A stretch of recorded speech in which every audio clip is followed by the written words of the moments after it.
This video is sponsored by me. Read my original novel, Dance of Frozen Death. Link in the description. Greetings, fellow mortals. With the entire mess that is the DC Cinematic Universe and the Snyderverse and James Gunn taking over, I think that it's a good time to look back. People are remembering the old DC movies with nostalgia goggles on, but they're not that good of films. Man of Steel, Batman v Superman, Wonder Woman. Okay, to be fair, Wonder Woman wasn't that bad. It was just okay. It could use some fixing, but it's not nearly as bad as Man of Steel. And this is nothing against Henry Cavill. I want him to be Superman, but the story of Man of Steel is so bleh. I know this is going to get me some hate, and that's fine. If you disagree with me, I'm okay with that. In fact, I actively encourage it. I love discussion and discourse. You could even threaten me for my opinion. I don't care. I haven't been on YouTube all that long as a creator, and I've already gotten threats. I honestly think it's hilarious. I don't feel that strongly about basically any piece of entertainment to pick a fight over it. In a way, I'm kind of jealous of that passion that people have. I've only had Arlo for a day and a half, but if anything happened to him, I would kill everyone in this room and then myself. So what is the first problem with Man of Steel? Well, the sad tone is an issue. Superman is not a brooding person. That's Batman. Stop trying to make Superman into Batman. He shouldn't be traveling all over the place, hiding and reluctantly saving people. He smiles and gives people hope. Being a sad man who fears everything about himself isn't who he is. Instead, he should be joyful and make the people he saves overjoyed that he's there. In order to fix this movie, start with what Clark is doing. Instead of being a nomad, have Clark at a university studying to be a journalist. He keeps his eyes open on the news for distractions. When he feels the pull to help people, he disappears and flies across the world in the blink of an eye. At the start of the film, skip showing the destruction of Krypton. That can come later. Instead, show a scene where people are dealing with a natural disaster, a tsunami, a hurricane, or an earthquake. While the disaster is happening, people are amazed to see Superman fly in and rescue all of them. He stops the disaster, minimizes property damage, and keeps people from getting hurt. He seems like an angel to the people.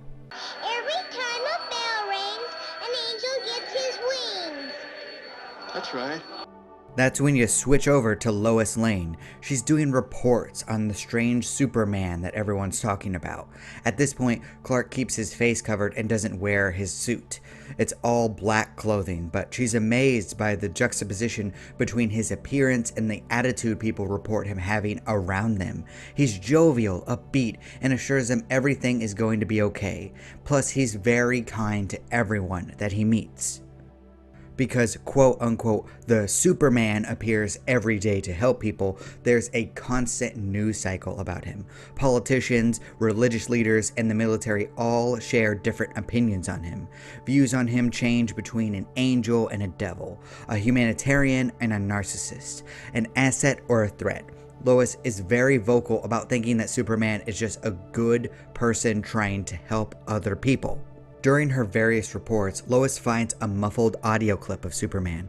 To her surprise, she can make out part of his voice. While most people don't think much of him simply asking a civilian if they're hurt, she realizes that his accent is from the Midwest. Meanwhile, Clark is keeping busy studying and helping people. As he uses his powers, he has flashbacks to his childhood. He fondly remembers how his father helped him use his abilities, all the while teaching him, "With great power comes great responsibility." Wrong hero. Whoops. Sorry about that. But yeah, Paul Kent helps his son overcome the various trials that comes with developing superpowers at a young age. Jonathan Kent has Clark box a broken down car to control his strength and invulnerability. Jonathan uses bird watching to help Clark focus his various types of vision. Jonathan uses quiet fishing trips to help Clark control his hearing. Jonathan suggests snowball fights to help Clark train his ice breath. All the while, the duo are laughing and enjoying time together as father and son. While Lois is looking into Midwestern reports of supposed miracles, the news is taken over when an alien ship appears above the UN building in New York. When everyone in the world is paying attention, General Zod leads his Kryptonians down to the building. They are threatened but laugh at the guns. When asked why they have come to Earth, Zod answers that he is here for two reasons. He wants to find the lost son of Krypton, Kal-El, and to make Earth a part of the new Kryptonian Empire because they need other species compatible with Kryptonians for breeding. That's when Superman arrives at the building. After announcing his presence and assuring the humans that he will protect them, he shocks everyone by carrying the spaceship into orbit. This draws the other Kryptonians out of the city. While they use suits to limit overexposure to yellow sunlight, they all have powers. Once away from innocent people, Superman fights Zod's forces in the ship. All of the other Kryptonians are left flabbergasted by Superman's immense abilities. While they manage to overwhelm him a bit and wound him with Kryptonian weapons, they are unable to completely stop him. Instead of destroying a town, the first fight of the movie demolishes part of the Kryptonian ship. With their equipment ruined, Zod's army is forced to focus on repairs. This allows Clark to slip away and return home to lick his wounds. I was born with glass bones and paper skin. Every morning I break my legs, and every afternoon I break my arms. Over the next few days, while the military is trying to bomb the Kryptonians out of orbit, Lois manages to use obscure reports to track down central locations where Superman might be. She had to make a lot of phone calls about these supposed miracles that happened 20 years ago. Her interest is caught when she starts calling people in Smallville, Kansas. All of them are rather defensive and start wondering why she's asking questions about stuff that happened 20 years ago. Lois is particularly interested in the Kent family, who refuses to speak with her at all. When she does more research, she discovers that a certain Clark Kent is perfect at everything and acts like a pure Boy Scout. Having rested for a few days, Clark is talking with his mother Martha. She's changing his bandages and commenting how she's never seen him hurt before. Clark notes that he doesn't know how he will defeat the other Kryptonians without killing them or other people getting hurt around them. Martha notes that he could always ask for help. This causes Clark to note that he wasn't supposed to let other people know about his identity. They hear a gruff voice from the living room claiming that things change when people need help. Other people are more important than yourself. Before the conversation can continue, they hear a knock at the door. With his head shaved and dragging an oxygen tank behind him, Jonathan opens the door, revealing Lois Lane after her long road trip to Kansas. She asks if she can speak with Superman. She knows that he's Clark Kent. In the barn, Clark shows Lois the spaceship. She explains how she figured everything out. She notes that he should probably change his voice as Superman and have a talk with the people of Smallville not to act so suspiciously. Noting that they're all good people that suspected the truth but want to protect him, Superman shows Lois a much shortened version of the Kryptonian explosion. He notes that Zod's takeover distracted the planet from the inevitable destruction. His parents managed to save him by sending him to the planet where Kryptonian powers would develop the strongest. Throughout the discussion, Lois questions if Clark hates Zod for inadvertently causing Krypton's destruction. Smiling, Clark notes that he thinks Zod is just trying his best like everyone else and that he just needs to see the right path.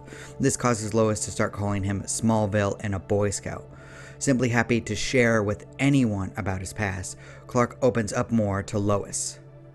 While they bond, Zod's forces finish repairs on the ship. They easily start ripping through military forces across the world, forcing the various nations to surrender. Seeing this, Clark tries to fly off, but Lois notes that he needs a plan. After a moment of thinking, he shows Lois kryptonite. While he can't use it, she could. They come up with a plan to fight. Think. Right as Zod is about to conquer the White House in DC, Superman arrives. He carries Zod to the evacuated streets of the city. Zod demands that Kal-El join their cause. They are all Kryptonian and should be on the same side. They need to rebuild their species one planet at a time. Surrounded by dozens of enemies, Superman claims that he's only on the side of what's right. No one species is better than the other, and they can all coexist.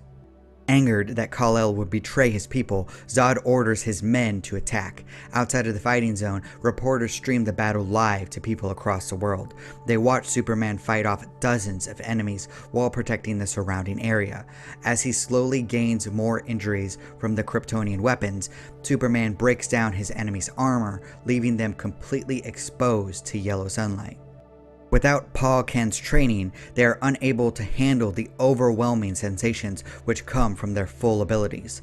Superman knocks the spasming Kryptonians away to a safety zone where Lois can restrain them with kryptonite and handcuffs. So the love interest can actually do something important in the final fight.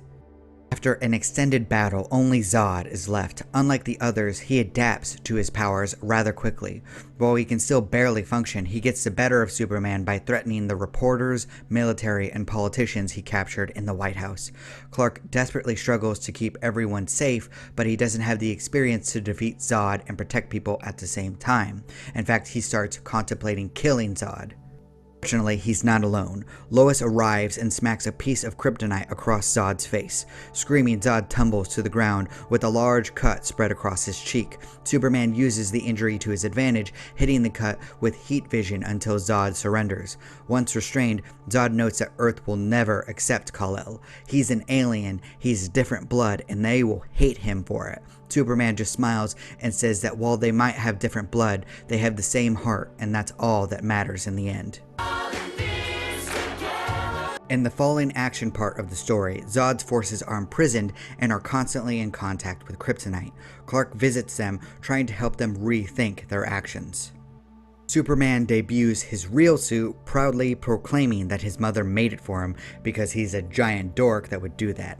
He tells the people of Earth that he will always be there to protect them, even if they hate him, because the only way to change their minds is through kindness.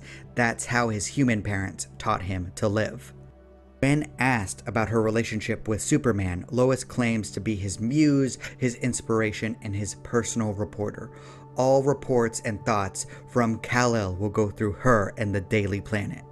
After he graduates and joins Lois at the Daily Planet, with the joke being that he's going to be her personal assistant, Clark notes that his father has gone into remission. He gets emotional when he notes that all of his strength isn't all that useful for helping the sick. Lois comforts him by saying that helping them is another type of hero's job. He should focus on what he can accomplish and hopefully give a little hope to the world. And if the plan actually is to continue the universe, the cliffhanger should show a recovering Jonathan Kent exiting his home at night. He has a gun in his hand. Martha is right behind him. They approach the barn after hearing noises.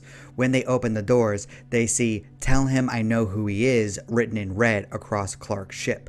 Examining the graffiti closer, Jonathan finds a piece of metal jammed into the ship. It's in the shape of a bat. It's over. Go home. And that is how I would fix Man of Steel while holding true to some of the original version.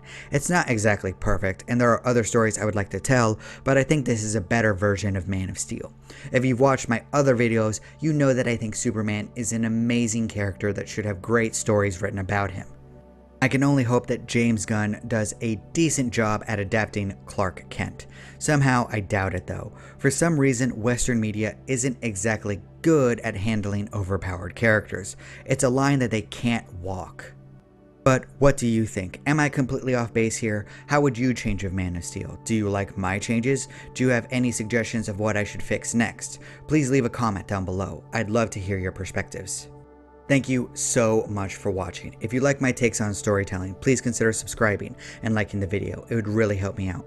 Also, please remember that I just released my original novel, Dance of Frozen Death, book 1 in the Written in Stone series, link in the description. And my second book, Above Heaven, will be released in May 2023. I hope that you will check it out. I appreciate you. Do not despair.